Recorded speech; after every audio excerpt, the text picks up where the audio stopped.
Bandang alas 11 ng umaga nitong July 7, lalong humigpit ang seguridad sa Senado. Kumalat kasi ang balita na dadating sa araw na yon si Vice President Sara Duterte. Ang media nag-abang. Maya-maya pa, nagkumpulan na ang lahat nung pumasok sa Senate building si Vice President Duterte. Humarap siya sa media. Ano na? Just one sentence and then no questions. Yeah, I know. Sadly, no? Sa halip, nag-iwan ng napakaikli pero makahulugan na pahayag. In this bloodbath and bludgeoning, I will be blooded but unbowed. Maraming salamat. Agad siyang tumayo at pumasok sa holding room ng defense team o ng kanyang mga abogado. Ang pahayag ng Vice Presidente patungkol sa kasalukuyan niyang hinaharap na hamon sa kauna-unahang pagkakataon kasi sa kasaysayan ng Pilipinas, isang nakaupong Vice Presidente ang sasailalim sa impeachment trial. Case number 004-2026. In the matter of impeachment trial of Vice President Sara Zimmerman Duterte. Ang prosecution team o ang mga mang-uusig sa kanya, mariing naniniwala na dapat siyang mapanagot sa mga kinasasangkutan niyang kaso. That public office is a public trust and public officials must be accountable to the people at all times. Pero ang mga abogadong magtatanggol o didepensa sa Vice Presidente o ang kanyang defense team, nanindigang hindi siya dapat mapatalsik sa pwesto. Pagdating sa mga aligasyon na to, kung sinong nagsasabing may ginawa kang mali, siya talaga dapat ang magpatunay. Or else, we'll live in a society where anyone and everyone can just say, uy, nagnakaw ka without any iota of evidence. Day 1 ng impeachment trial para kay Vice President Sara Duterte. Nagsimula na po ang proseso noong May 13 nung nanumpa bilang mga senator judge ang mga senador. Pero ngayon pa lang ho mag-uumpisa ang trial proper. Finally, it's happening. For 2 years na hindi natuloy, we have the wheels of accountability now running. Kamusta po confidence level ng defense side? Kung ako tatanungin mo, walang kaso. It's a numbers game. Most of them will be deciding on the basis of their political future. 4 pong articles of impeachment o mga kaso ang iniharap laban sa kanya. Una, maling paggamit di umano sa kanyang confidential funds na 600 million pesos plus. Number 2, yung mali rin daw pong paggamit niya ng pondo ng Department of Education nung siya po ay secretary ng DepEd. Pangatlo, yung di umano hindi maipaliwanag niyang yaman batay sa kanyang SALN o Statement of Assets, Liabilities and Net Worth. At pang-apat, pagbabanta di umano sa buhay ni Pangulong Marcos at ng kanyang pamilya. Para po sa mga liliti sa kanya, ito ay issue ng accountability. Pero para naman po sa kampo ng Vice Presidente, malinaw daw na ito ay pagpigil sa kanyang pagtakbo sa 2028. The impeachment trial of Vice President Sara Zimmerman Duterte is hereby called to order. Mangyayari ang impeachment trial na 21 lang sa 24 na senators ang uupong senator judge. Dahil po si Senator De La Rosa ay nagtatago, si Senator Jinggoy Estrada ay nakakulong para sa kasong plunder. At ngayong araw lang din pong ito, July 6, Lunes, inaresto si Senator Marcoleta. Sa huli, sila ang mga boboto kung mako-convict o hahatulang guilty ang nasasakdal o maa-acquit o papawalang sala ito. On the issue of who shall preside. Pero bago pa man magsimula ang trial o paglilitis, nagkainitan na agad ang mga senador sa pagpili ng kanilang presiding officer. Sa impeachment trial ni President Estrada, ang umupong presiding officer, ang Chief Justice noon na si Chief Justice Hilario Davide. Ang kay Chief Justice Corona naman, ang Senate President noon na si Senator Juan Ponce Enrile. Pero Pero dahil hindi abogado ang kasalukuyang Senate President na si Win Gatchalian, naging matunog ang pangalan ng dating Senate President at isa ring abogado na si Senator Cheese Escudero. Those who are in favor, please raise your hand. Nagbotohan ang mga senador at ang pinili ng karamihan sa kanila si Escudero. Magsisilbing prosecution lawyers o panel katumbas ng piskal sa mga korte ang mga congressmen sa pangunguna ni Congresswoman Jervil Luistro at 10 iba pang mga kongresista at 15 private prosecutors o mga abogado. Ang prosekusyon ay naniniwala at naninindigan. Ang tiwalang ipinagkaloob ay nilabag at ang konstitusyon mismo ang humihingi ng pananagutan. Ang didepensa naman sa Vice Presidente, 16 na defense counsels o private lawyers sa pangunguna ni Attorney Sheila Sison. Ang malinaw na layunin sa likod ng mga paratang na ito ay ang pagpapatalsik sa isang Vice Presidenteng inihalal ng mahigit 32 milyong Pilipino at bunga ng kanilang malayang pagpapasya. Hindi dumalo sa pagbubukas ng trial ang Vice Presidente. Kaya sa pangalawang araw, nagulat ang lahat nang bigla itong sumipot sa 4 na mga kaso o articles of impeachment na kinakaharap ng Vice Presidente. Inuna ang ginawa raw nitong pagbabanta laban kay President Bongbong Marcos, First Lady Liza Araneta Marcos at dating House Speaker Martin Romualdez. May kinausap na ako na tao. Sinabi ko sa kanya, kapag pinatay ako, patayin mo si BBM, si Liza Araneta, at si Martin Romualdez. No joke.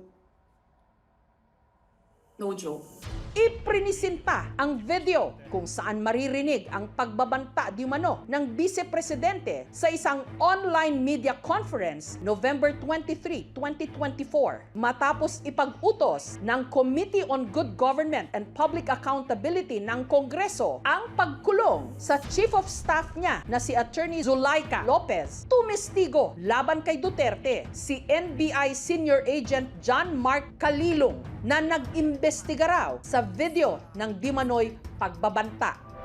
Na-interview ko ang mamumuno sa panel of prosecutors, si Congresswoman Jervil Luistro ng Batangas. Kamusta na ho kayo? This is day 3 of the impeachment trial this week. We are very positive sapagkat for day 1 and day 2, we were able to achieve our goals. We are very much focused and hopeful that we will be able to present very well every piece of evidence that we have. How do you size up the defense counsel? I know that they are litigation lawyers, that they have vast experience in court litigation. Kung ano man yung kakulangan namin about litigation experience, I wish to believe na ito namang impeachment trial na ito ay hindi purely legal proceeding. Ano ho bang narrative na gusto nyong i-paint of the Vice President? Well, this should be the story of a Vice President who must be facing accountability. So what happens kung ayaw mong mag-appear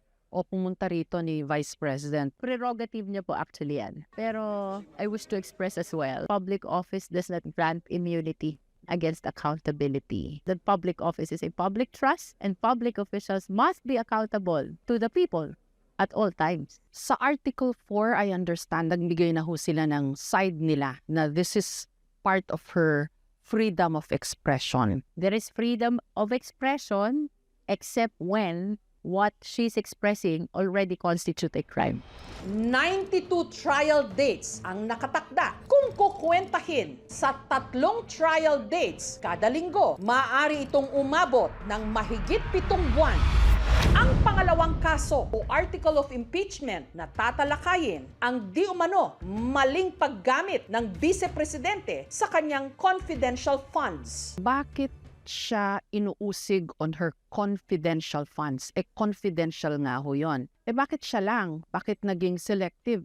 Sa Office of the President, 14 billion daw po yung confidential funds. To begin with, Jessica, there's no such thing as exemption from audit. This is part of public fund. At basta public funds, subject siya sa audit. Now, to your question, bakit siya lang? First of all, impeachable official siya. We cannot investigate those na wala namang complaint. Yung kanya pong defense counsels during their opening statement mentioned na nakakuha sila ng favorable findings from the Commission on Audit for the Office of the Vice President. It only pertains to the completeness of the documents that needs to be submitted, but it does not necessarily mean that there is no irregularity in the disbursement and liquidation of public funds. Isa pang kaso o article of impeachment ang hindi di umano maipaliwanag na yaman ng Vice-Presidente at ng kanyang mister. Ang sabi sa batas, if a public official would acquire property or money which is manifestly disproportionate to the lawful income, there is a presumption prima facie of ill-gotten wealth. Yun ba yung nakita ninyo? I do not want to comment about the SALN. Medyo nag-iingat tayo, parang I'm crossing the border already. Nakapanayam ko rin ang tagapagsalita at isa sa mga defense lawyers ng Vice-Presidente, si Attorney Michael Poa. Kahapon nandito po si Vice President Duterte and everyone was surprised. What was the intention of her visit po? She wanted to thank the defense team for all the work that we've been doing, so she could only accommodate us for about an hour. Kasi may mga nagsasabi that that was strategy to make her presence felt. No, but I can understand where that's coming from kasi marami rin po nagtatanong bakit sa Senado, bakit hindi sa labas, hindi ba? But the problem is we had a trial too, and si VP, when she wants to really meet with someone in person, she is very considerate pagdating sa convenience ng kausap niya. In this bloodbath and bludgeoning, I will be blooded but unbowed. Bakit yung statement niya one line lang? Nako, hindi ko alam, no? But that statement really came from her. As to questions, we have to caution her on speaking on the merit. Under the rules of impeachment, hindi kami pwede mag-discuss, ipahayag yung aming mga merits ng aming mga kaso in public. Kaso may mga pumupuna na parang inspired daw po yun ng isang tula. She has always been consistent with being unbowed. Ang parating inaakala po ng bloodbath is magkakaroon ng away, matinding gera dito sa loob ng courtroom when all she meant was that it would be her blood spill kasi siya yung i-crucify, siya yung ibabludgeon kasi siya yung nagiging subject ng impeachment. It would be interesting para malaman kung paano niya tinitake yung lahat ng lumalabas sa impeachment trial so far. Unbothered, I would say. She's always felt that everything is destiny. So if she is convicted, then maybe that's her destiny. If she is to be acquitted, that's her destiny. Pupunta ho ba siya rito sa impeachment court? She's never said na hindi siya pupunta, no? But ang parati namin sinasabi is kung kinakailangan, we will advise her to do so. The rule of law that does justice is our lodestar. And that justice includes accountability. Justice includes fairness. Without fairness, there is abuse. She said that if this is all about accountability, then kayo rin daw po sa prosecution panel should also be held accountable. Lalo na po in your case, your government official. I understand that we were included in the issue alleged by the ex-18 bodyguards, no? We are willing to face whatever investigation is that, but we have to make a distinction. We are non-impeachable. Regardless of the technicality, Congresswoman, let's remove the impeachable and the non-impeachable classification. The bottom line issue here is, can you also account for your position or Ako, I can. whatever? I can. You As a can. matter of fact, I wish to take advantage of this opportunity to deny vehemently again the accusation against me by the ex-18 bodyguards. Na And- nakatanggap daw ho kayo ng mga Yes, maleta ng yes. pera. I vehemently deny that, and I understand my colleagues from the House also denied that allegation. Kayo ho ba, wala kayong unexplained wealth din? Wala kayong flood control projects? Wala po. kayong pork barrel? Wala I can kayong honestly corruption say- in your record? I can honestly say na lahat po ng public funds ay hindi naman dumadaan sa House, that the power of the House is to legislate. People on the streets and in their homes are asking, bakit itong usapin ng korupsyon na baling sa Senado? May nakulong na 2 senador. Sa lower house, sa House of Representatives, kung saan di umano nandun yung mga mastermind, Zaldico and the former speaker, bakit walang nakulong doon? And bakit sila ang nang-uusig pa ngayon na parang kayo ang may moral high ground para mang-usig when it comes to corruption against the Vice President? Ang ombudsman ang nag-iimbestiga dyan. For those investigation pertaining to the House members, I wish to believe na baka kulang pa ang ebidensya, reason kung bakit hindi ma-file ni ombudsman. Si Vice President Duterte ang kauna-unahang opisyal ng gobyerno na 2 beses na impeached ng Kongreso. Pebrero nitong taon, isinumite ang 4 na mga kaso laban sa kanya. 2 sa mga ito nakapasa sa Justice Committee ng Kongreso na naging hudyat din ng pagsisimula ng kanyang impeachment proceedings. Bakit siya dapat matanggal o ma-impeach sa inyong palagay? We maintain that our evidence is strong. What is frustrating, simula pa noong 2024 hanggang sa oras na ito, Jessica, walang maliwanag na sagot sa mga allegation of offenses. Of course, that's their position, and I respect whoever says it's a non-answer. That's their opinion, no? But sa atin, sumagot po tayo because ang posisyon naman namin noong mga panahon na yon ay yung mga complaint, wala naman pong naka-attach na ebidensya. Matagal naman ng issue to, yung pananakot daw niya kay President Marcos, First Lady, the former Speaker. Nasagot din ho ba niya yun sufficiently, given na may video as evidence na ang strong po ng dating? I cannot disclose our arguments on the merits of the case. Basically, kailangan mapakita sa tao yung buong context ng nangyari. Just one sentence and then no questions. Yeah, I know. Sadly, no? Matipid yung mga sagot niya, and now that we're in the middle of this, parang pumunta siya dito sa Senado, she could have used the opportunity to explain her position. How do you explain that? Because there's always a proper time and a proper place, no, to answer these allegations. For one, ang daming lumalabas na aligasyon, wala namang ebidensya. So bakit mo papatulan yung mga ganung criticism? We do not litigate our cases in the court of public opinion, no? But she's the Vice President. She's the Vice President, but when there are issues on confidential funds, and confidential funds, as we know, are intertwined with national security, you cannot just blurt these things out in public, diba? I asked si Congresswoman Luistro, what is the narrative that they're trying to paint of the Vice President? And, you know, she came on very strongly to say na she does not deserve to stay in office, she's impeachable, etc. Anong maisasagot niyo ho doon? Walang basihan yung mga aligasyon na yan. Hindi nararapat na maialis sa pwesto ang ating Vice Presidente dahil wala naman siyang ginawang impeachable. The burden of proof never shifts. He who accuses must prove his allegations. Sa opening statement ng inyong lead counsel, being the Vice President and the second highest official of the land, kahit walang burden of proof, if I may say, she has the burden of responsibility and the burden of her office, which is the second highest position nga po in the country. Ano hong masasabi niyo? You're right, no? She has the burden of responsibility. Pagdating naman sa mandato niya bilang Vice Presidente, she has always, been committed to fulfilling her mandate. Now, pagdating sa mga aligasyon na to, syempre, kung sinong nagsasabing may ginawa kang mali, siya talaga dapat ang magpatunay. Or else, we'll live in a society where anyone and everyone can just say, uy, nagnakaw ka without any iota of evidence. Ngayon, kung may mapakita naman sila na ebidensya, kaya naman kami nandito para depensahan siya. We're confident that we will be able to show the Filipino people that maybe these allegations are because of something else rather than the truth that she did something wrong. That they don't want her to run in 2028? Well, that's always been a question that everyone's been asking. I don't want to get into the politics, no? But so sa atin, ang trabaho lang natin is to do our jobs as counsel. Now, what the motivations are behind the impeachment. Option ho ba sa kanya ang resignation? We've never spoken about it.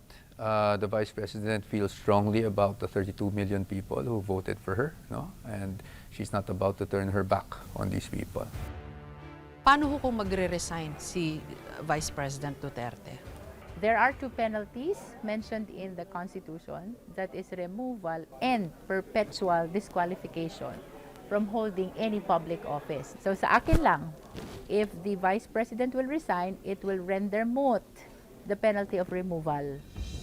But the trial must continue, the presentation of evidence must continue to give opportunity to the senator judges to decide whether or not the penalty of perpetual disqualification from public office will be imposed as well. Sa saligang batas natin, malinaw doon na ang impeachment ay para lamang sa pagtanggal sa pwesto at pagdiskwalipika sa sinaharap. Pero kinikilala niya doon na mayroon pang mga ibang bagay, mga kasong kriminal, gaya ng plunder o kasong sibil o kasong administratibo na maaring ma-file laban sa opisyal na ito sa hinaharap. Your Honor, please, may I proceed with the next? Mabusisi ang proseso. That's why they're asking that it be marked again, which defeats the very purpose of our pre-trials. Hinihimay bawat detalye at panay ang objection at pagtatalo ng prosecution at defense lawyers. November 23, 2024. Objection, Your Honor. Well, I'm not yet done. Well, Your Honor, the pauses of the prosecution are very confusing. Kindly let the counsel for the prosecutors finish. Pinaghalong English at Tagalog ang gamit ng mga abogado ng magkabilang panig. What particular statements of the Vice President on that day did you investigate? Objection, Your Honor.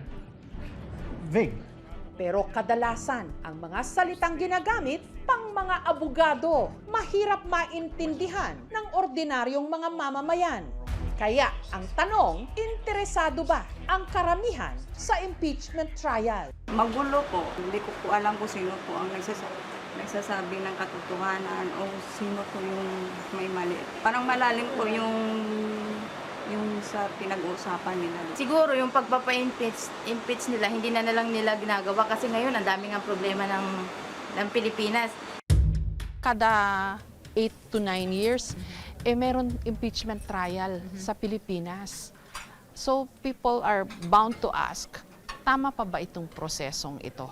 Na parang kada mayat-maya merong ini-impeach sa Pilipinas and then ang nang uusig mga politiko rin. So parang nagiging numbers game talaga siya. Ako, I take it positively because it only means that accountability mechanism is working. It only means that constitution is still paramount. It only means that the voice of the sovereign Filipino people is still the loudest voice, perhaps. And as far as this republic is concerned. Pagdating naman po sa fairness, pwede rin sigurong questionin. Paano magiging patas yung mga yan? Kampi-kampihan naman yung mga politikong yan. And as far as we are concerned, no, we were as impartial as possible when we were hearing these impeachment complaints during the proceeding of the Justice Committee. We are accountable also to the sovereign Filipino people. Ang sabi ho, bata raw ho kayo ng former Speaker Romualdez. And the Speaker now is being suspected of masterminding ito pong biggest heist daw in Philippine history. Ano ho masasabi niyo roon? I am grateful to former Speaker. Inalagaan niya ang distrito ko during his time. Inalagaan niya din ako bilang neophyte congresswoman. But that is separate from what is happening now. The gratitude that I have for the former Speaker, that is personal. As to what will happen pertaining to the investigation against him, that is part of accountability mechanism na sinasabi sa Constitution at kung ano man maging findings ng Ombudsman, we will respect that. This impeachment process is happening for the benefit not only of the present generation, but also of the generations to come, no? The voice of the people must always be supreme. Hindi po pwede na ang mga public official ay walang pananagutan. The public office is a public trust, and public officials must be accountable to the people at all times. We will try to be as objective as we can. We like to ask the patience of the public. I know, like, katulad ng mga tanong nyo na kailan sasagutin, ba't hindi pa sinasagot. Nandito na tayo sa impeachment, and the process is the prosecution will have to present their evidence first, and after they've presented all of their pieces of evidence, it will be the turn of the defense. Sir President, you're allowed to explain para ma-convince mo nga yung iba. Please raise your hand. we will vote by raising of hands. I think makaka-expect tayo in the next few days na mag-a-adjust din yung korte at yung mga panig, no, kung paano nila ipapakita yung ebidensya. Siguro yung pangalawa natin kailangan bantayan din ay yung mga senador. Na ipakita nila na patas ang tingin nila sa kaso na ito. Mahalaga na makilahok yung mamamayan sa conversation na ito. Kinikilala natin na may cost yung impeachment in the sense na habang nagtatrial ang Senado, may mga bagay na mabibinbin talaga. Pero siguro kailangan din natin tignan yung long term nito. Mahalaga para sa isang ekonomiya at mahalaga para sa kahit anong lipunan na may pananagutan dito. Sa isa sa mga kamakailan lang gulo na nangyari sa Senado, sinabi mismo ni Senate President Win Gatchalian na hindi bababa ng 25 million pesos ang gastos ng Senado kada araw. Inaasahang tataas pa yan ngayong may impeachment trial. Bahagi kasi ito ng mga proseso sa ating demokrasya. Pero tanong siya ng marami, sulit ba ito? At ang hangad, maging karapat-dapat ang magiging hatol ng kasaysayan.